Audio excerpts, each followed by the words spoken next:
Very good morning, welcome to financial freedom show. நான் உங்கள் CS Sudhar. Mister L Kumar தன்னுடைய கேள்வியை ஃபினான்ஷியல் ஃப்ரீடம் ஆப்ல போஸ்ட் பண்ணியிருக்காரு. அவருடைய கேள்வி, ஒரு ஃபினான்ஷியல் பிளானிங் எப்படி பண்றது? இன்ஃபேக்ட் நம்ம நாட்டில் நம்ம ஸ்கூல் டேஸ்லயோ அல்லது காலேஜ் டேஸ்லயோ மணி மேனேஜ்மெண்ட்டை பத்தியோ அல்லது ஃபினான்ஷியல் பிளானிங்கை பத்தியோ நமக்கு டீச் பண்ணப்படல. அதனாலேயே ஃபினான்ஷியல் ப்ராப்ளம்குள்ள மாற்ற நிறைய பேர் இன்னைக்கு சூசைட் பண்ணிக்கிறத நாம பார்க்குறோம். அப்படிலாம் நடக்க நாம விடவே கூடாது.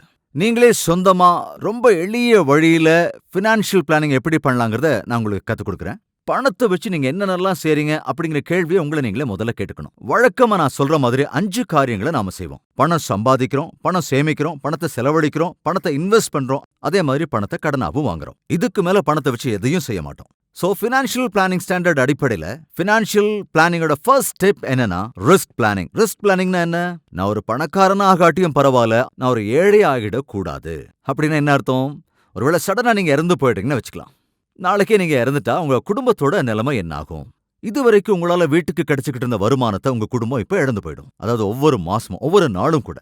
நம்பர் 2, உங்களுடைய ஹெல்த்தை நீங்க பிளான் பண்ணணும், ரைட்? பிகாஸ் நாளைக்கு நீங்க ஹாஸ்பிட்டலைஸ்ட் ஆயிட்டீங்கன்னா, கேன்சர் மாதிரியான சீரியஸான பிரச்சனை ஏதாவது இருக்குன்னு தெரிய வந்தா உங்க கையில இருந்து கொடுக்க முடியாத அளவுக்கு ஹாஸ்பிட்டல் பில் ரொம்ப பெருசா இருக்கும். அப்ப அந்த செலவுகளை மீட் பண்ற மாதிரி ஒரு ஹெல்த் இன்சூரன்ஸ் பிளான் இருந்தா நல்லது, ரைட்? சோ இது இந்த ரிஸ்க் பிளானிங்ல ஒரு செகண்ட் பார்ட்னு சொல்லலாம். நம்பர் 3, இந்த டிசேபிலிட்டிக்கான பிளானிங். இன்கேஸ் ஏதாவது ஆக்சிடென்ட்ல மாட்டி நீங்க டிசேபிள்டா ஆகும்போது நாளைக்கு உங்களுக்காக யார் கேர் எடுத்துக்குவாங்க? அதாவது உங்களுடைய வயது முதிர்ந்த காலத்துல, ரைட்? நம்பர் 4, உங்களுடைய அசெட்ஸுக்கான பிளானிங். அதாவது உங்ககிட்ட ஒரு கார் இருந்து அல்லது வீடு இருந்து அல்லது பிசினஸ் இருந்து ஏதாவது எதிர்பாராத விபத்துக்கள், அதாவது ஃபயரோ அல்லது ஷார்ட் சர்க்கியூட்டோ அல்லது ஏதாவது பெரிய வெள்ளமோ அல்லது ஒரு எர்த்குவேக்கோ வரும்போது நீங்க உங்க அசெட்ஸை இழக்க நேரிடலாம். அப்ப எப்படி மேனேஜ் பண்றது?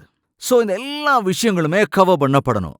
ஏன்னா நாளைக்கு ஏதாவது எதிர்பாராத இந்த மாதிரி விபத்துக்கள் நடந்து உங்களுடைய அசெட்ஸ்க்கு ஏதாவது பாதிப்பு வந்ததுன்னா நீங்க அதை முழுசா இழக்க மாட்டீங்க, ரைட்? ஏன்னா இன்சூரன்ஸ் கம்பெனியால எல்லாமே காம்பன்சேட் பண்ணப்பட்டுடும். இதுக்கு பேரு தான் ரிஸ்க் பிளானிங். ஃபினான்ஷியல் பிளானிங்ல நம்பர் 2 என்னன்னா இன்வெஸ்ட்மெண்ட் பிளானிங்.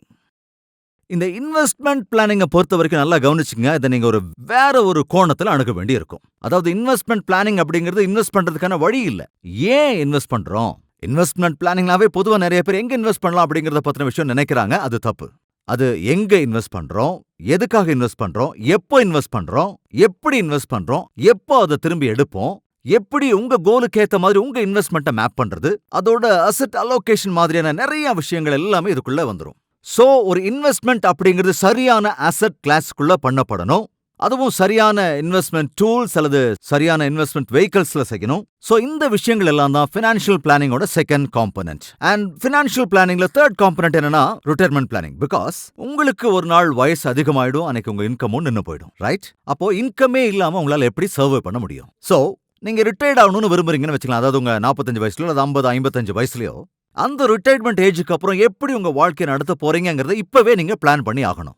அதாவது அந்த காலகட்டத்தில் யார் உங்களுக்கு எக்ஸ்பென்ஸுக்கு பணம் தர போறாங்க, இந்த மாதிரி விஷயங்கள் எல்லாத்தையும் நீங்க இப்பவே பிளான் பண்ணி ஆகணும். அதுதான் ரிட்டையர்மெண்ட் பிளானிங். அண்ட் 4வது டாக்ஸ் பிளானிங். இந்தியாவை பொறுத்த வரைக்கும் ஒரு காம்ப்ளிகேட்டடான டாக்ஸ் ஸ்ட்ரக்சர் தான் இருக்கு. ஆனா ஃபார்ச்சுனேட்லி இப்போ நம்ம நிர்மலா சீதாராமன் அவர்கள் ஒரு புது ரெஜிம் அனௌன்ஸ் பண்ணிருக்காங்க, நியூ டாக்ஸ் ரெஜிம். அந்த அடிப்படையில் எல்லாமே கொஞ்சம் ஈஸியா இருக்க போகுது. பட் இருந்தாலும் அதுக்கான கால அவகாசம் கொஞ்சம் வேணும்னு நினைக்கிறேன். சோ இதெல்லாம் அடிப்படையா வச்சு பார்த்தோம்னா ஃபினான்ஷியல் பிளானிங்கை பொறுத்த வரைக்கும் இந்த டாக்ஸ் பிளானிங் ஒரு முக்கியமான பங்கு வகிக்குது. அண்ட் கடைசி காம்பனன்ட் என்னன்னா இந்த ஃபினான்ஷியல் பிளானிங்ல ரெஸ்டட் பிளானிங். இன் கேஸ் நாளைக்கே நீங்க இறந்துட்டீங்கன்னா உங்க ஃபேமிலி நடு தெருவில் நின்று சண்டை போடுறதை நீங்க விரும்புவீங்களா? அந்த மாதிரி நடக்க கூடாதுங்கிறது உங்க விருப்பம், ரைட்? சோ நீங்க இல்லாத சூழ்நிலையில உங்களுடைய அசெட் எல்லாம் யார் மேனேஜ் பண்ண போறாங்க அப்படிங்கறதுல முடிவெடுக்கணும். அதாவது யாருக்கு அந்த சொத்து சேரணும். சோ இந்த மாதிரி விஷயங்கள் எல்லாம் பிளான் பண்றது தான் நாம ரெஸ்டட் பிளானிங்னு சொல்றோம். நம்முடைய ஃபினான்ஷியல் ஃப்ரீடம் ஆப்ல ஃபினான்ஷியல் ஃப்ரீடம் கோர்ஸ் அப்படின்னு ஒரு கோர்ஸை வச்சிருக்கோம். இது ஏறக்குறைய 7 ஹார்ஸ்க்கான ஒரு ஃபவுண்டேஷன் கோர்ஸ். எல்லா தரப்பட்ட மக்களும் எளிமையா புரிஞ்சுக்கிற மாதிரி இந்த கோர்ஸை பொறுத்த வரைக்கும் ஃபினான்ஷியல் பிளானிங் பத்தின முழுமையான புரிதலை கொடுக்கும். அதுல நான் தான் டீச் பண்ணிருக்கேன். அது ரொம்ப சிம்பிளாவும் இருக்கும், ரொம்ப நல்லாவும் இருக்கும். சோ உடனே நீங்க ஃபினான்ஷியல் ஃப்ரீடம் ஆப்பை பிளே ஸ்டோர்லயோ அல்லது ஆப் ஸ்டோர்லயோ போய் டவுன்லோட் பண்ணி இந்த ஃபினான்ஷியல் ஃப்ரீடம் கோர்சஸை வாட்ச் பண்ணுங்க. அதுல ஏதாவது உங்களுக்கு கேள்விகள் இருந்தா அதையும் ஃபினான்ஷியல் ஃப்ரீடம் ஆப்ல போஸ்ட் பண்ணுங்க. அதற்கான பதிலோட உங்களை அடுத்த எபிசோட்ல சந்திக்கிறேன். தேங்க்ஸ் ஃபார் வாட்சிங். Be wise, get rich.